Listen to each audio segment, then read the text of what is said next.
This is Ashley Bushorn. I'm reporting from Culver City Hall, where on Monday, February 13th, the Culver City Council passed an ordinance that would ban camping and encampments on public property. The ordinance states that no person can camp or store personal property in prohibited public spaces. The ban does not include sleeping bags and other types of bedding as personal property.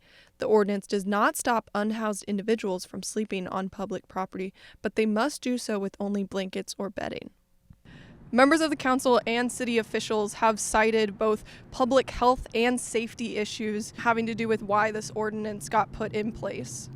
We spoke to Councilmember Dan O'Brien about why he chose to vote for the ordinance. This is almost like a partnership in policy with providing housing and services along with an enforcement element for those who might need a little extra push to get them to accept it. Councilmember O'Brien noted that he did not speak to the Advisory Committee on Housing and Homelessness or any unhoused individuals prior to his decision to vote for the ordinance. Culver City has seen some very progressive policies in the past couple of years to curb various issues.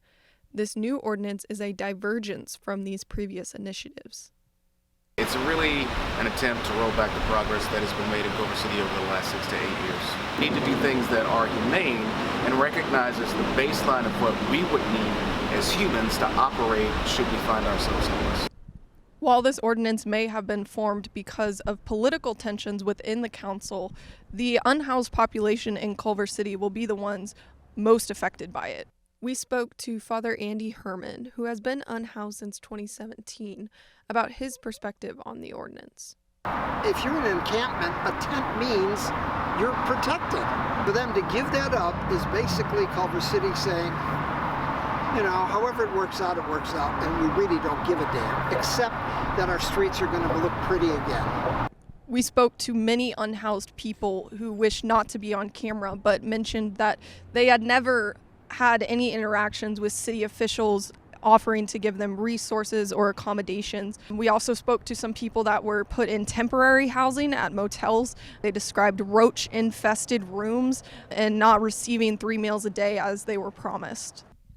Although most ordinances are implemented within 30 days of approval, this ordinance will not go into effect until the 2 Project Home Key sites are complete, safe camping is opened, and the city has entered into long-term agreements with local motels for more temporary housing. The timeline for that is still unknown. From Culver City Hall, this is Ashley Bushorn.